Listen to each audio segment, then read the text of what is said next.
Hello, my name is Miss Diana. Today we will be reading Maria Molina and the Day of the Dead by Kathleen Cruel, illustrated by Enrique O. Sanchez. What do you think the title of this book tells us about what the story is going to be about? It is the first of the Days of the Dead in Mexico, and Maria Molina and her family are in the graveyard to honor her baby brother Pablo. When I woke up from my nap, I was in the graveyard. But I was not scared. Almost my whole family was there with me. Everyone except my abuela, my grandmother, and Pablo, my baby brother. They were buried here. My aunt and uncle were missing too. They lived in the next village and hadn't arrived yet. It was Pablo we were honoring that night. My brother died when he was just a few months old, not big enough to do anything besides laugh and cry and play with a few toys. In this picture, we can see Molina.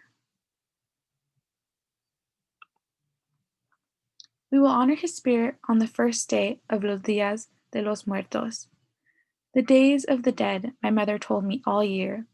That is the night the angelitos, the little ones, are remembered.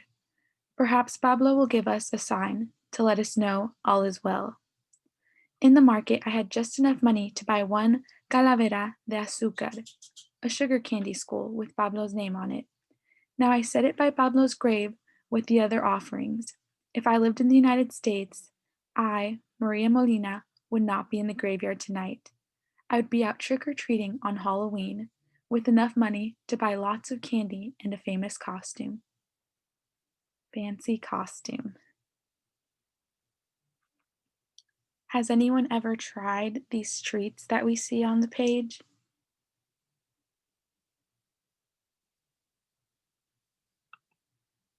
I drank another cup of hot chocolate and tried to stay awake. I wrapped my serape tighter around me. My father was lighting a black beeswax candle. It lit up our offerings for Pablo: an ear of corn, his favorite toys, a piece of chocolate, many white flowers, and a small pan de los muertos, bread of the dead. We have brought our offerings to you, Pablo, he said softly. Come and be pleased to receive the soul of all that we have. It wasn't much. Our family was very poor. Suddenly, the candle blew out. No one spoke at first. Was it magic? Was my brother sending us a sign?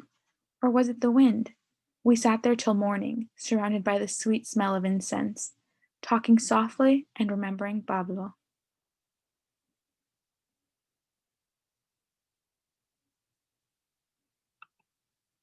The next day was the second of the Days of the Dead. Today we honor our ancestors, my mother reminded me. Your abuela. In the morning, I helped to clean grandmother's grave and decorate it with wreaths and marigolds, the flower of the dead. We set oranges, sweet pumpkin, peanuts, and a photograph of my abuela on an embroidered tablecloth.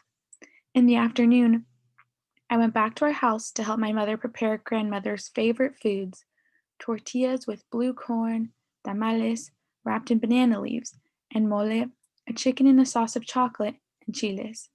I wish your aunt and uncle would hurry, my mother said. They say that if you're away from home on the days of the dead, you might run into returning souls on the lonely roads.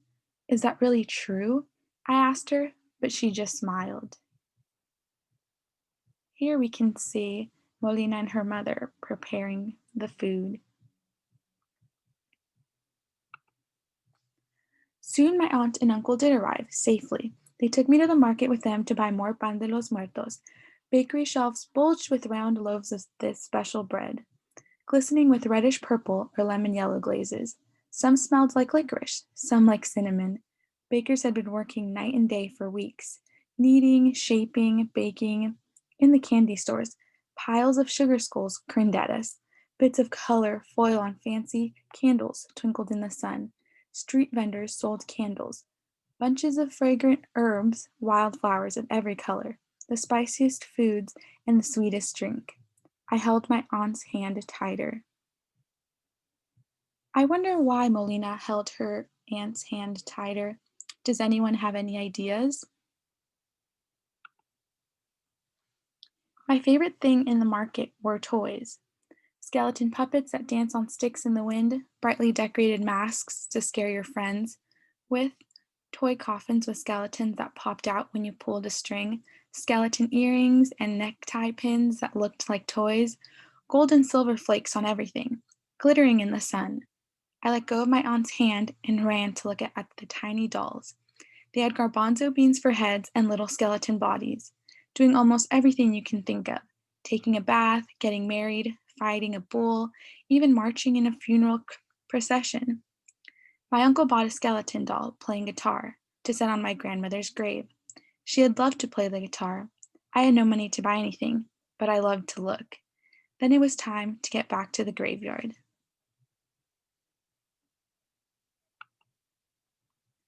As the darkness fell, we lit the candles and began keeping vigil. My brother told me what to say. "We miss you, abuela," I said softly. "We have brought our offerings. Come and be pleased to receive the soul of what the land has given us." A grasshopper flitted among the offerings. Perhaps it was magic. They say the souls of the dead inhale the taste of their feast by the way of grasshoppers or moths. Perhaps grandmother was letting us know she was pleased. I fell asleep for a while, and when I awoke, the fiesta had begun. After a certain time, they say, the spirits of the dead go away. It is we, the living, who actually get to eat the food. Just as the day had sparkled with colored ribbons, tissue paper decorations, bright flowers, now the night sparkled with black and yellow candles and fireworks. Laughing faces loomed all around. People visited, prayed, gossiped, like a big family reunion. What do you think the author is trying to tell us on this page?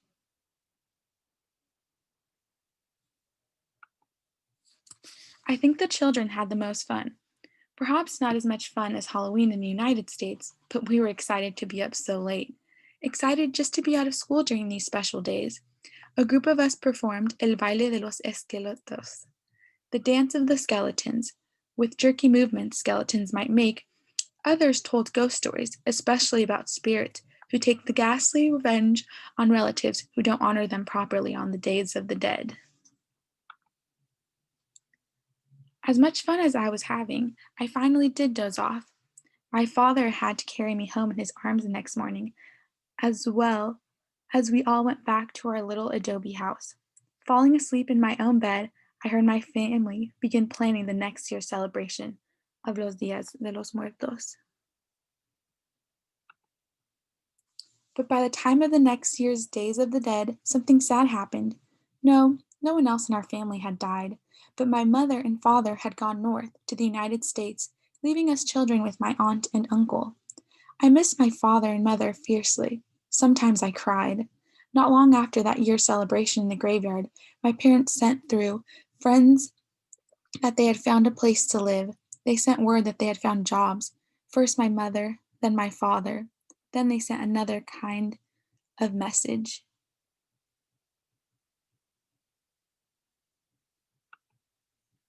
They were coming home to fetch us children. We were all going to live in the United States. My aunt and uncle were coming too. We would all be together again. We'd be so much richer than we were in Mexico. And I, Maria Molina, would celebrate Halloween now. I began thinking of costumes already and of the mountains of sugary candy. Still, when I came home from enjoying my first American Halloween, there was something bothering me. "But what about Pablo and Abuela?" I asked my mother. "Do you miss them?" she asked. "We have left their spirits behind," I explained. "No one will honor them anymore on the days of the dead. They will be so sad." My mother smiled. "We cannot be with them at their graves," she agreed.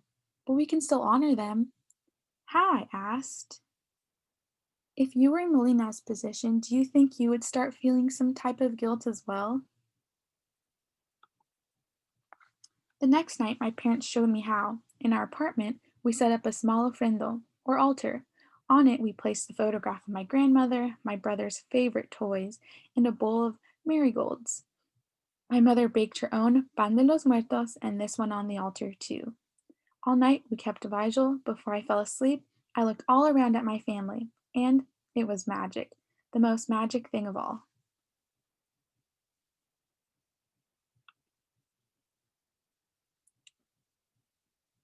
So here we have the storyteller's notes that tell us about the Day of the Dead. Last week, we watched the movie Coco.